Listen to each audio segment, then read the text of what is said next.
Welcome to this explainer. If you've ever stared at a textbook drawing of the brachial plexus and just felt this overwhelming wave of absolute dread, well, you are in the exact right place.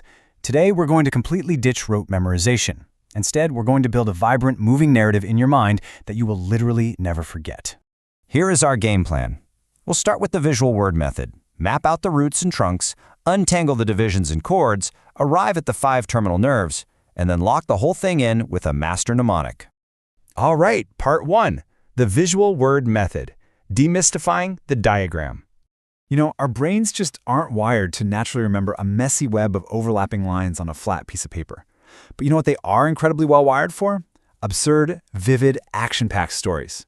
We're going to turn anatomical pathways into physical objects you can actually see in your mind's eye. We're going to physically trace this sequential roadmap from the neck all the way down to the fingertips. The underlying skeleton always follows this exact sequence: roots, trunks, divisions, chords, and finally branches, which are your nerves. Keep that sequence in mind because it's the exact stage where our story takes place. Moving right along to part 2, roots and trunks, the upper pathway.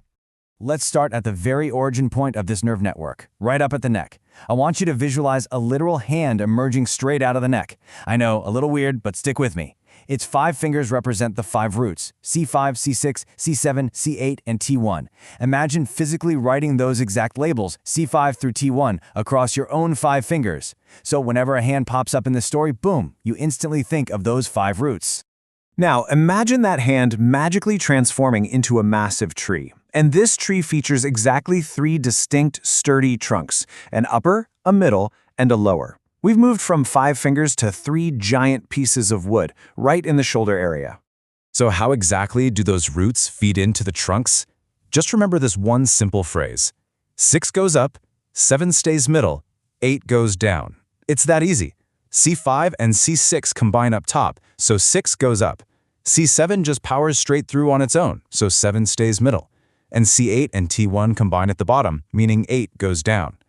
That single sentence perfectly maps out exactly how those 5 roots connect to our 3 big tree trunks. That brings us to part 3, divisions and chords, the middle pathway.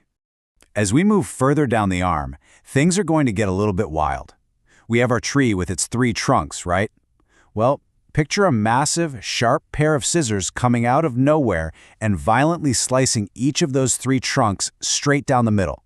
We are creating a front and a back portion for every single trunk. This intense visual perfectly represents the anterior and posterior divisions in the anatomy. And because every division essentially acts as a double, it's just simple visual math. 3 trunks, sliced in half by scissors, gives us exactly 6 distinct divisions. Division literally means double here. Okay, time for a complete scene change. We're leaving the wild forest and stepping out onto a paved street. Imagine a road representing the axillary artery. Now picture 3 cars parked all around that road. Those cars are our chords. What's really cool is how perfectly this maps out. In real anatomy, chords are named strictly by where they sit in relation to the artery. In our story, the lateral chord is parked on the left, the posterior chord is parked in the back, and the medial chord is parked right in the middle. Left, back, middle. Simple as that.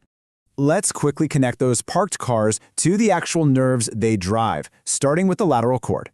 The lateral chord gives us muscle, which stands for the muscular cutaneous nerve. So whenever you picture that lateral car on the left, think of it driving the muscle control you need to flex your elbow. Right after that, visualize the posterior chord stepping up. That car parked in the back is completely in charge of branching out and controlling the extension of your arm. Then we have the medial chord. The car, parked squarely in the middle, feeds directly into supplying the ulnar nerve. And here is a really beautiful bit of anatomical teamwork. The lateral and medial chords actually converge to create the median nerve. Picture the car on the left and the car in the middle driving toward each other, harmoniously meeting up to form the mighty median nerve. Which leads us to part 4, the 5 terminal nerves, the destination. We made it, the ultimate destination of our journey. We started at the neck with the roots, traveled down the trunks and divisions, drove past the axillary artery, and now we're right down at the very tips of your fingers. Let's map these 5 terminal nerves. Actually, go ahead and trace this on your own hand. Your thumb represents the musculocutaneous nerve. Think muscle for flexing the elbow. Your index finger is the axillary nerve. Imagine swinging an axe that hits your shoulder for shoulder abduction. Your middle finger is the radial nerve. Picture holding a radio with your arm fully extended.